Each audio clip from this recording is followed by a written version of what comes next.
नमस्कार साथियों, जितने भी भावी स्टाफ साथी है सभी का एसबीएस क्लासेज में एक बार स्वागत है।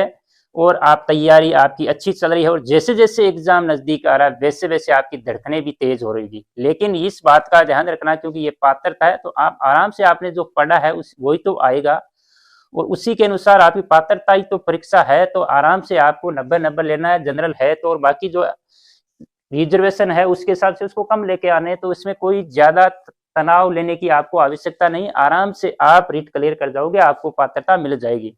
क्योंकि बस अभी यही चल रहा है, रीट रीट के सिवाय दूसरा एग्जाम अभी कोई याद नहीं आ रहा। Second grade first second grade सब नीचे दब गए हैं, लेकिन सबसे ऊपर टॉप पर अगर यूट्यूब पर भी अपन देखेंगे तो सबसे टॉप पर आपका रीट एग्जाम चल रहा है।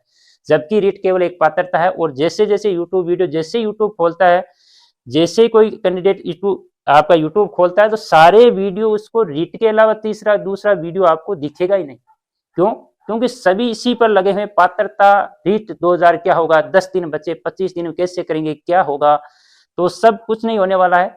तो सब फालतू की बातें। एक पात्रता है, इतना तनाव प्रेशर लेने की आवश्यकता नहीं है क्योंकि आपको पात्रता है तो आप आराम से क्लियर कर जाओगे। और यहाँ पर अपन देख रहे थे, और सबसे पहले बड़ी बात है कि आप जो इस एक टॉपिक पर अपनी वीडियो भी बनाएंगे कि आपको जो टेस्ट सीरीज है कब ज्वाइन करनी चाहिए, या पहले प्रैक्टिस सेट पहले एमसीक्यू क्वेश्चन पहले करने चाहिए, टॉपिक पढ़ना है तो उस पर अपन अलग से बात करेंगे। लेकिन यहाँ पर आपका रीट लेवल की जो गणित का सब सिलेबस है उसके बारे में अपन चर्चा कर रहे थे यहाँ पर कि इसमें आपके किस प्रकार के क्वेश्चन बन सकते हैं।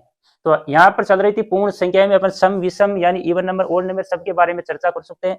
लेकिन आज आपको इस वीडियो में हर बार क्वेश्चन देखने को मिलता है, तो अब की बार 100% आपको क्वेश्चन मिलेगा और वो आपका टॉपिक है भाज्य संख्याएं, अभाज्य संख्याएं। तो सबसे पहले मैं बात करता हूं भाज्य संख्या। कौन सी? भाज्य, या इसको बोलते हैं संयुक्त संख्या। इसके नाम अलग अलग है तो ध्यान रखना। तो इसका अगर ये नाम याद नहीं रहे तो इसको इंग्लिश में अगर लिखेंगे तो कंपोजिट नंबर। कौन से number? Composite numbers. Composite numbers English वाला वर्ड देख लेना। तो ये आपकी भाज्य और संयुक्त संख्या। दूसरी आपकी होती है अभाज्य। कौन सी? अभाज्य संख्या, या इसको दूसरा नाम है रूढ़ संख्या। रूढ़ संख्या, यहाँ पर संख्या में बात करेंगे तो ये संख्याएं हो गई। और इंग्लिश में अगर बात करेंगे तो यह इसको कहते हैं प्राइम नंबर्स। क्या कहते हैं? Prime numbers. तो ये आपके भाज्य संख्या और ये अभाज्य संख्या। दूसरा रूढ़ संख्या भी बोलते हैं, इसको संयुक्त संख्या भी बोलते हैं। तो ये दोनों सिलेबस में आपके है, हर बार इससे एक क्वेश्चन कन्फर्म आता है। तो कल अपन पढ़े थे, वहां पर पढ़े थे गुणनखंड पढ़े थे, यानी फैक्टर आपने यहाँ पर पढ़ लिए थे। तो सबसे पहले मैं देखता हूं कि यहाँ पर जैसे मान लो 1 के फैक्टर करेंगे तो 1 ही आएगा, केवल 2 के करेंगे तो 1 और 2 आएगा, 3 के करेंगे तो 1 और 3 आएगा, 4 के अगर फैक्टर की बात करेंगे तो 1 2 4 आएगा, अगर 5 की अगर बात करेंगे तो 1 और 5 आएगा, और 6 की बात करेंगे तो इसके फैक्टर आपके हो जाएंगे 1 2 3 और 6 हो जाएंगे। 7 की अगर बात करेंगे तो 1 और 7 हो जाएंगे। 8 की बात करेंगे 1 2 4 और 8 हो जाएंगे। 9 की अगर बात करेंगे तो 1 3 आपका और 9 हो जाएगा। और 10 की अगर बात करेंगे तो 1 2 5 और 10, ये इसके फैक्टर हो गए। क्या हो गए? फैक्टर। तो इसका मतलब यहाँ से 1 को तो हटा ही देते हैं, 1 को क्या करते हैं? हटा ही देते हैं। तो वे संख्याएं जिनके 2 से अधिक फैक्टर हो रहे हैं, यानी जिसमें फैक्टर यानी 2 से अधिक गुणनखंड हो रहे हैं, वे संख्याएं कौन सी कहलाती है? आपकी भाज्य संयुक्त संख्या, कंपोजिट नंबर कहलाता है। तो कौन कौन सी होगी आपकी? 4 6 8 और 10, यानी 4 6 8 और 10, ये आपकी भाज्य संख्या होगी। और भाज्य संख्या की विशेषता है कि उसके 2 से अधिक गुणनखंड होंगे। तो आपको सत्य असत्य में भी पूछ सकता है कि भाज्य संख्या के 2 से अधिक गुणनखंड होते हैं, भाज्य संख्या के 2 ही गुणनखंड होते हैं। किसी भी प्रकार से बनाने वाला क्वेश्चन बना सकता है, लेकिन वही मैं आपको समझाने की कोशिश कर रहा हूँ, ना कि यहाँ पर आपको मैं सिलेबस पढ़ा रहा हूँ। मैं तो ये आपको क्वेश्चन किस प्रकार बनने वाले हैं वो सभी संभावित जो संभावना बनती है उसके बारे में यहाँ पर चर्चा कर रहे हैं। तो यहाँ पर थोड़ा सा इसको समझना पड़ता है। इसलिए तो जैसे जैसे यहाँ पर अब तो भाज्य संख्या आपकी कौन सी होगी? वे संख्याएं जिनके 2 से अधिक गुणनखंड होते हैं। और अधिक गुणनखंड का मतलब यह हुआ कि 2 से अधिक का मतलब भाई संख्या में एक का और खुद का तो भाग जाएगा, इसका मतलब 2 फैक्टर तो कन्फर्म है। इसके अलावा तीसरी संख्या का अगर भाग जाएगा तो इसका मतलब उसके 2 से अधिक फैक्टर आएंगे। तो इसका मतलब भाज्य संख्या की परिभाषा इस प्रकार भी अपन देख सकते हैं कि तो वह संख्या है जिसमें स्वयं और एक के अलावा किसी अन्य संख्या का भाग भी जाता है तो भाज्य संख्या कहलाती है। तो आपकी 4 और 6 और 8, 9, 9 और 10, 9 भी है सॉरी यहाँ पर, तो ये संख्या क्या है? भाज्य संख्या है। तो अब भाज्य संख्याओं में किस प्रकार क्वेश्चन बना सकता है? तो आपसे क्वेश्चन पूछ सकता है 10, 1 और 10 के बीच में वे संख्या भाज्य संख्याओं का योग क्या होगा? 50 और 70 के बीच की जितनी भी भाज्य संख्या है उनका औसत क्या होगा? उनका गुणनफल क्या होगा? तो क्वेश्चन किसी भी प्रकार से पूछा जा सकता है। अब बात करते हैं अपन अभाज्य संख्याओं की। किसकी करते हैं? अभाज्य संख्याओं। तो 1 से लगाकर 100 तक की अभाज्य संख्याएं आपको याद होनी चाहिए। तो वे संख्याएं दो से बड़ी वे संख्याएं जिनके दो ही गुणनखंड हो। और दूसरी अगर परिभाषा बोले तो वह संख्या जिसमें स्वयं और एक के अलावा किसी अन्य संख्या का भाग नहीं जाता है तो वह संख्या अभाज्य या रूट संख्या या प्राइम नंबर कहलाती है। तो 1 से लगाकर 100 तक अपन यहाँ पर लिखते हैं, तो 2 से बड़ी होनी चाहिए। तो 2 हो गई आपकी, 3 हो गई, उसके बाद 5, 7, 8, 9, 10, 11 यानी 11, उसके बाद में 13, 13 के बाद में 17, 17 के बाद में 19, 19 के बाद 23, 23 के बाद में आपकी होगी 29, 29 के बाद में 31, 29 के बाद में 31, 32, 33, 34, 35, 36, 37, 37 के बाद में आपकी होगी 38, 39, 40, 41, 41 के बाद में 43, 43 के बाद में 44, 45, 46, 47, 47 के बाद में 48, 49, 50, 51, 52, 53, 53 के बाद में आपकी होगी 54, 55, 56, 57, 58, 59, 59 के बाद 60, 61, 61 के बाद 62, 63, 64, 65, 66, 67, 67 के बाद में 68, 69, 70, 71, 72 और ये 73, 73 के बाद में 74, 75, 76, 77, 78, 79, 80, 79 होगी 81, 82, 83, 81, 82 और ये 83 हो, 84, 85, 86, 87 नहीं होगी, ध्यान रखना, 88, 89, फिर 93, 92, 93, 94 और ये 93। इस प्रकार 1 से लगाकर 100 तक कितनी होगी? 1, 2, 3, 4, 5, 6, 7, 8, 9, 10, 11, 12, 13, 14, 15, 16, 17, 18, 19, 20, 21, 22, 23, 24, 25। तो आपसे पूछा जाए कि 1 से लगाकर 100 तक की ऐसी अभाज्य संख्याओं की संख्या कितनी है, तो आपका आंसर आना चाहिए 25। टोटल कितनी है?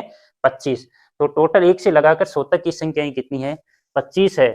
तो दूसरा, अब अभाज्य संख्याओं से हर बार क्वेश्चन आता है, हर बार आपको क्वेश्चन आता है, अभाज्य संख्याओं से 100% पूछा जाता है। और दूसरी बात, इस संख्या का विशेष ध्यान रखना, इस विशेष एकमात्र ऐसी अभाज्य संख्याएं जो सम भी है, अभाज्य भी है, और सबसे छोटी अभाज्य संख्या भी वही है। यानी सबसे छोटी अभाज्य संख्या 2 और ऐसी अभाज्य संख्या जो सम है वो भी 2 है। तो इसका विशेष ध्यान रखना, एकमात्र अभाज्य संख्या ही सम है, इसके अलावा कोई भी अभाज्य संख्या सम नहीं होगी। इसके अलावा ओनली फॉर एक संख्या है जो सम है, इसके अलावा कोई अभाज्य संख्या सम नहीं है, यानी इवन नंबर आपके नहीं है। दूसरी बात अपन बात करते हैं कि अब क्वेश्चन कैसे पूछा जाए।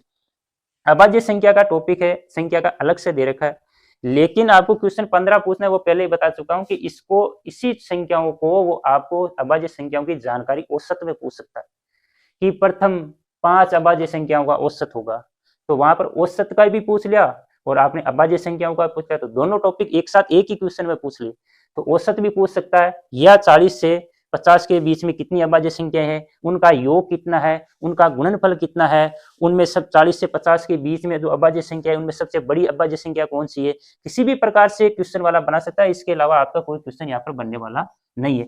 या दूसरा क्वेश्चन आपसे पूछ सकता है, मैंने जैसे मानो कि निम्न में से अभाज्य संख्या है, तो निम्न में से अभाज्य संख्या जैसे 4 ऑप्शन में देता हूँ आपको, 161 देता हूँ, बी ऑप्शन आपका देता हूँ मैं 221 देता हूँ, तीसरा सी ऑप्शन आपका मैं देता हूँ 373 देता हूं, और डी ऑप्शन आपका मैं दे देता हूं आपको 437।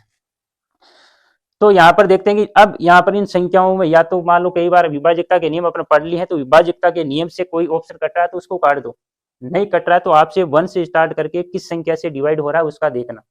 तो यहाँ पर देखेंगे 1 से 2 से तो होगा नहीं, क्योंकि इसका इकाई का अंक 1 है। 6 + 1 7 8 8 3 से भी नहीं होगा, 5 से भी नहीं होगा, 4 से भी नहीं हो रहा, और इसका मतलब 6 से भी, तो क्योंकि 2 से नहीं हो रहा वो 6 से नहीं होगा। विभाजकता के नियम काम में आपको लेने ताकि आप फटाफट ऑप्शन काट दो। तो यहाँ पर एक बार 7 का चेक करते, तो 7 2, इसका मतलब 7 से जा रहा है, तो इसका मतलब इसमें 1 और 161 के अलावा 7 का भाग जा रहा है, तो इसका मतलब अभाज्य संख्या नहीं होगी।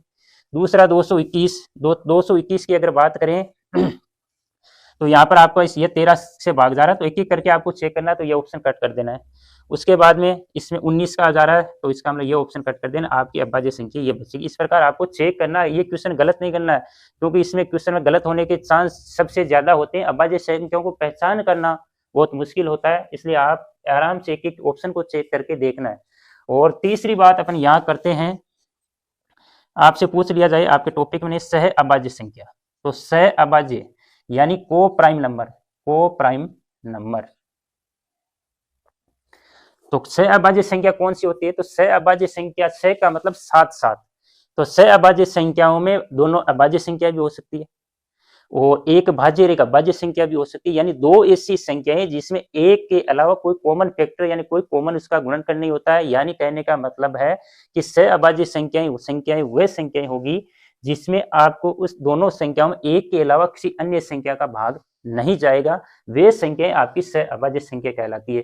जैसे मैं लिखूंगा यहाँ पर 2 और 3 सह अभाज्य संख्या का उदाहरण है, 4 और 5 लिखूंगा सह अभाज्य संख्या का उदाहरण है, और 10 और 11 लिखूंगा तो ये भी सह अभाज्य संख्या का उदाहरण है, क्योंकि एक के अलावा इसमें कोई, यहाँ पर एक के अलावा किसी अन्य संख्या का भाग इसमें नहीं जाएगा, तो ये सह अभाज्य संख्याएं है।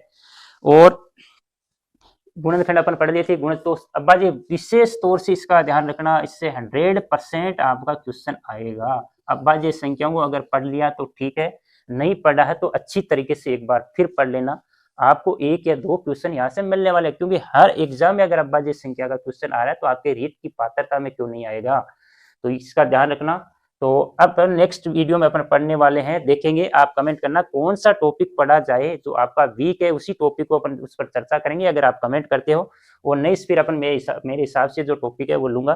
तो आज के लिए इतना ही। जय हिंद, जय भारत।